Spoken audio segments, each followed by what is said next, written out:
जीजा जी होली में नहीं आइएगा। साली जी सोच के बताते हैं। काहे खर्चा से डरते हैं का? अरे कहना क्या चाहते हैं खुल के बताइए। काहे खर्चा से डरते हैं हमारा जीजा जी? काहे खर्चा से डरते हैं हमारा जीजा जी? अब की होलिया में आइए ससुराल जीजा जी, तो अब की होलिया में आइए ससुराल जीजा जी। हम तैयार के लिए हैं तैयार साली जी। आइए ना। हम तैयार के लिए हैं तैयार साली जी। हाँ। अब की होली में रंगेंगे साला बार साली जी। अब की होली में रंगेंगे साला बार साली जी। अरे जीजा जी आप तो आ गए, हम तो सोचे थे आप नहीं आइएगा। अरे साली बुलाए और जीजा ना आए, ऐसा हो सकता है होली में?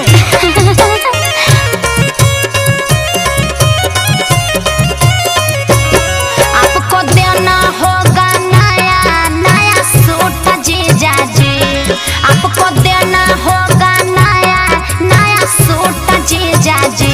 अब वरना होलिया में जाएंगे रूठ जीजा जी, अब वरना होलिया में जाएंगे रूठ जीजा जी।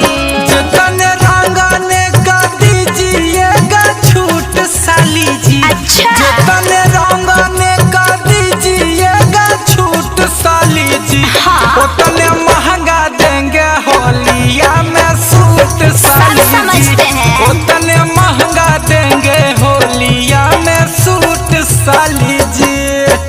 अरे अरे अरे जीजा जी ये कहाँ डाल रहे हैं? अरे तो किधर डाले? रंग लगाना है, आप ही बताइए किधर लगाएं। बाप जी सब समझते हैं क्या करना चाहते हैं आप।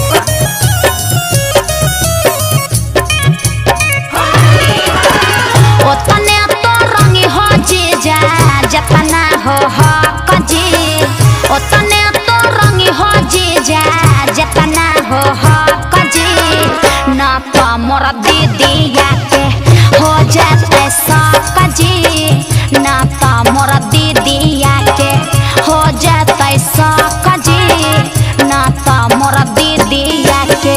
साली पे जीजा जी के अच्छा। हो वो है अधिकार है।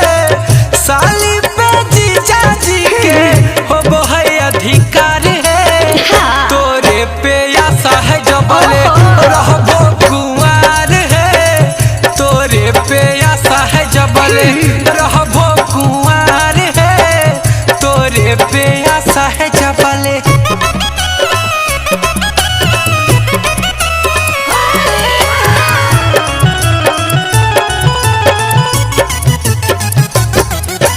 दूरे राखो अपन पिचकारिया जीजा जी, दूरे राखो अपन पिचकारिया जीजा जी।